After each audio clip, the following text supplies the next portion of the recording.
ট্রেনে করে যেতে চাইলে বিবাদীবাগ স্টেশন নেমে পায়ে হেঁটে 5 মিনিট, আর মেট্রোতে যেতে চাইলে স্প্ল্যানেড মেট্রো স্টেশনে নেমে ধর্মতলা থেকে মিলেনিয়াম পার্ক যায় এমন যে কোনো বাসে উঠে পড়ুন। পার্কের ঠিক উল্টো দিকে পড়বে মেট ক্যাফে হল। মঙ্গল থেকে রবি সকাল 10টা থেকে সন্ধ্যে 6টা পর্যন্ত খোলা থাকে এই হলটি। হলে প্রবেশ করার আগে 20 টাকা করে অনলাইনে টিকিট কেটে তবে প্রবেশ করতে হবে।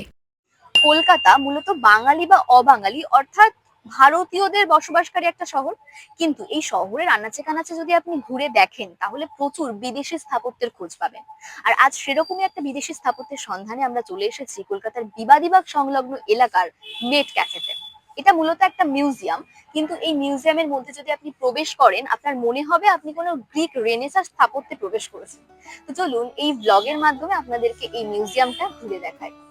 1840 থেকে 44 সাল নাগাদ এই স্থাপত্যটি নির্মাণ করা হয়েছিল তৎকালীন governor general sir Charles Theophilus মেট ক্যাফের প্রতি সম্মান জানাতে। একজন ব্রিটিশ আর্কিটেকচার C.K. রবিনসনই এটি ডিজাইন করেছিলেন। প্রথমে এটি একটি লাইব্রেরি হিসাবে তৈরি হলেও এখন বর্তমানে এটি একটি মিউজিয়াম, এবং গ্রিক রেনেসাঁ স্থাপত্যের অনুকরণে তৈরি হলেও বর্তমানে আপনি এর চারিদিকে বাঙালিয়ানার ছোঁয়া পাবেন। যেমন ধরুন, ভিতরে প্রবেশ করতেই পাশের ঘরগুলোতে আপনি দেখতে পাবেন স্বাধীনতা সংগ্রামীদের ছবি, আর আরো একটু সামনে এগিয়ে গেলেই আপনি দেখতে পাবেন আলো আর অন্ধকারের মেলবন্ধনে তৈরি এক অনন্য সুন্দর আলপনার ছাপ। এখানে বলে রাখা ভালো, এই বিল্ডিং এর যে একতলা সেটা মাটি থেকে প্রায় 10 ফুট উঁচুতে অবস্থিত, এবং আর্কিওলজিক্যাল সার্ভে অফ ইন্ডিয়ার পক্ষ থেকে এই বিল্ডিংটিকে হেরিটেজ বিল্ডিং এর তকমা দেওয়া হয়েছে। তারপর সিঁড়ি দিয়ে দোতলায় উঠে যাওয়ার ঠিক আগে ডান দিকে দেখতে পাবেন একটা হাতে টানা রিক্সা, যেখানে আপনি আপনার কলকাতা নিয়ে কোনো স্মৃতি বা ভালো লাগার বিষয় একটা চিরকুটের মধ্যে লিখে রেখে যেতে পারবেন। আর দোতলায় উঠতেই আপনি দেখতে পাবেন পুরনো দিনের বিভিন্ন ছবির পোস্টার, যা আপনার পুরনো স্মৃতি আবার জীবন্ত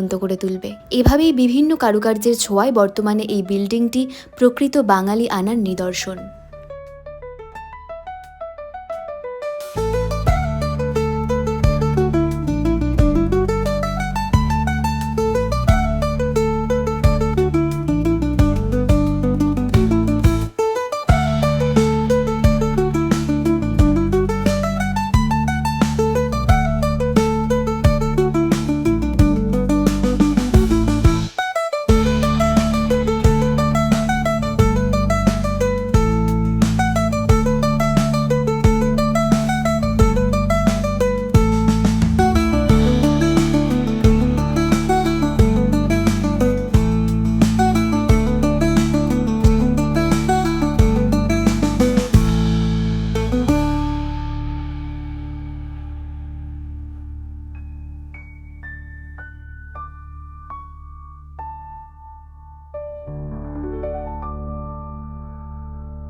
আজকের ব্লগে চেষ্টা করলাম মেট ক্যাফ সম্পর্কে সমস্ত খুঁটিনাটি তথ্য প্রদান করার।